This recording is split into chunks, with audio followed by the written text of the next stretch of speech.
Sir 3 sa DSWD 11. Sir, good morning! Maayong buntag, Ma'am Ren, sa maayong Mhm. buntag po sa listener sa DXDCRM in Davao.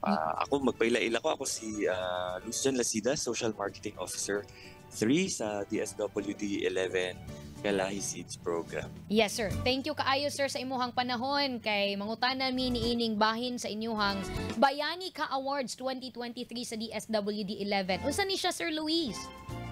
Alright, so sa atong mga listeners no sa DXDCRMN, kaning natay ginatawag na Regional Bayanika Awards. So kaning ato ang Bayanika Awards mo niyang ato ang pa-contest nato ni siya sa mga community volunteers sa atong ginatawag na Kapit Bisig laban sa kahirapan, comprehensive and integrated delivery of social services or kalahi seeds na ginatawag kini siyang program sa DSWD is nag-pilot na ni siya way back 2002 pa. So mainly no infrastructure programs gyud.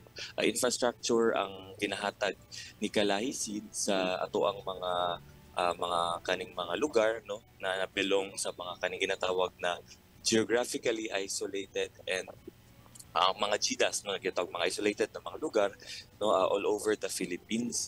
So kaning atong program is natin mga ginatawag na community volunteers. So kani atong mga community volunteers mo ni sila pwede sila empleyado sa barangay, pwede po sila empleyado sa munisipalidad.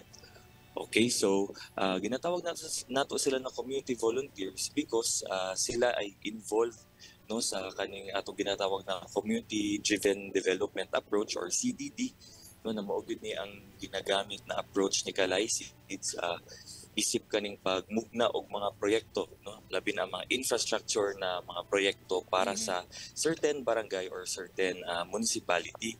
So para lang tagaan ta mo idea no kini ang some of the infrastructures or mga projects ni Kalahi Seeds no sama na sa mga eskwelahan no eskwelahan para sa mga indigenous peoples no sa mga kapos naabot tay kaning mga sa panahon sa pandemya no ang ato ang mga proyekto pud kay isolation facilities barangay isolation facilities no para sa mga kaning mga residente sa usa ka barangay na naay COVID no aduna pud tay kaning mga potable water systems, aduna pud tay mga dalan no tribal hall no para na sa ato ang mga kuano kaning mga benepisyaryo sa Kalahi Seeds program.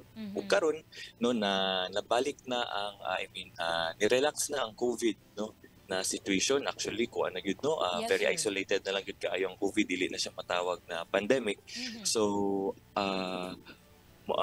pwede na ta usab mag-gather og face to face. So part ano na nabalik na ang pag-gather nato face to face is ang ato ang annual jud actually nato niya gina-conduct kaning ato ang Bayani Ka Awards. Gitawag nato na Bayani Ka Awards because alang ka nato kani atong mga community volunteers no pwede ni sila mga barangay health workers, pwede ni sila mga barangay secretaries, pwede po mga empleyado sa munisipyo no na gatabang gyud no nagatabang and involved gyud sila sa pagmugna aning mga plano na proyekto para sa ato ang mga kaigsuonan no na kabus labi na sa mga kaning mga GIDAs nato na ginatawag. So kani siya nga awarding is naka-divide ni siya to 9 categories.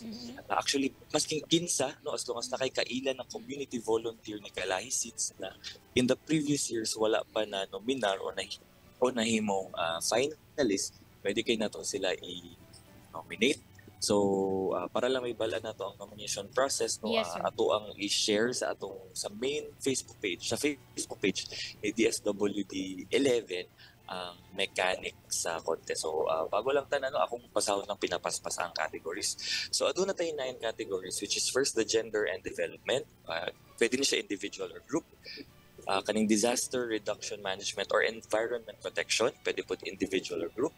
Improved local governance, indigenous people's welfare, operation and maintenance group, volunteerism, exceptional youth volunteer, exceptional senior citizen volunteer o exceptional person with disability. So natay 9 categories and per category aduna tay 5 finalists. So of course no, dili man siya matawag na contest kung wala po siya premyo. So ang premyo ani per category ang mudaog is makadawat og 10,000 pesos in cash.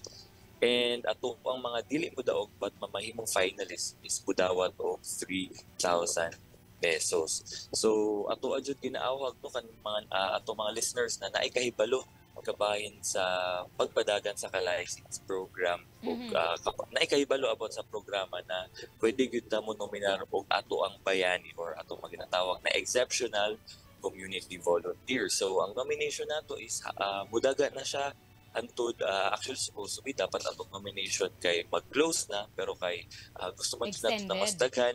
Yes, ang maka-appeal sa ato ang contest. So ato na siyang gina-extend until next week no. So para lang makabalo sila sa further information kabahin sa contest, pwede nila i-like or i-follow ang ato ang Facebook page na DSWD 11. Ayan. Yes, sir. Amo po ning i-post amo ang Facebook page, sir, kay para makabalo no ang ato ang listeners nga naminaw karon nga pwede sila maka-nominate aning kining award sa DSWD 11. Sir, if ever na sila further questions, clarifications ni ining nga awards, pwede ba sila makatawag sa DSWD or asa ba sila pwede mag-communicate, sir? Alright, ma'am. So naatay link katong sa atong post no kabahin sa ato ang Bayani Ka Awards. Magbilin ta dito og contact details para direkta ta nila na mapangutana kabahin sa Bayani Ka Awards 2023. Okay. Sir Louis, salamat kaayo sa imuhang kining panahon og impormasyon, sir. Bahin ni ining DSWD 11 Bayani Ka Awards 2023 and mag-congrats na lang midaan, sir, gikan sa DXDC sa mga mudaog. Kano sa ganin ni sir i-announce ang mga mudaog? Ang mudaog, ma'am, is most likely, ma'am, kaning early December ang ato ang awarding. So moani gyud sila Davao City and then ato apo po sa Facebook kung sa mga mudaog. Okay. Salamat, sir. And any announcement gikan sa inyong opisina, sir, nga gusto po ninyo ipaabot aside ni ining ato ang awards 2023 sa DSWD? Alright, ma'am. For now, ma'am, regular man atong guesting with atong partnership na with salamat kayo sa DXDC RMN. So if ever lang na sila mga questions, clarifications no na ato pwede tayo mo anhi sa mismong region no, the DSWD Field Office 11 diri sa our Magsaysay Avenue corner Suazo Street or sa ato ang contact numbers po na naipot na himutang sa ato ang Facebook page o website. Sir Lou, mangutana mi sunod pohon kining sa 4-piece daw, sir. Alright, 4-piece no kana. Gyud dagag mangutana. Sige ma'am, paningkamutan nato ma'am na sa sunod nato na guesting aduna tay representative gikan sa Pantawid Pamilyang Pilipino program. Alright. Again, sir, thank you and amping po kanunay. Thank you, Ma'am Renz, and happy po. Have a great morning, everyone. Ato nakauban mga higala, Sir Luis John Lasida, Social Marketing Officer 3 sa DSWD 11.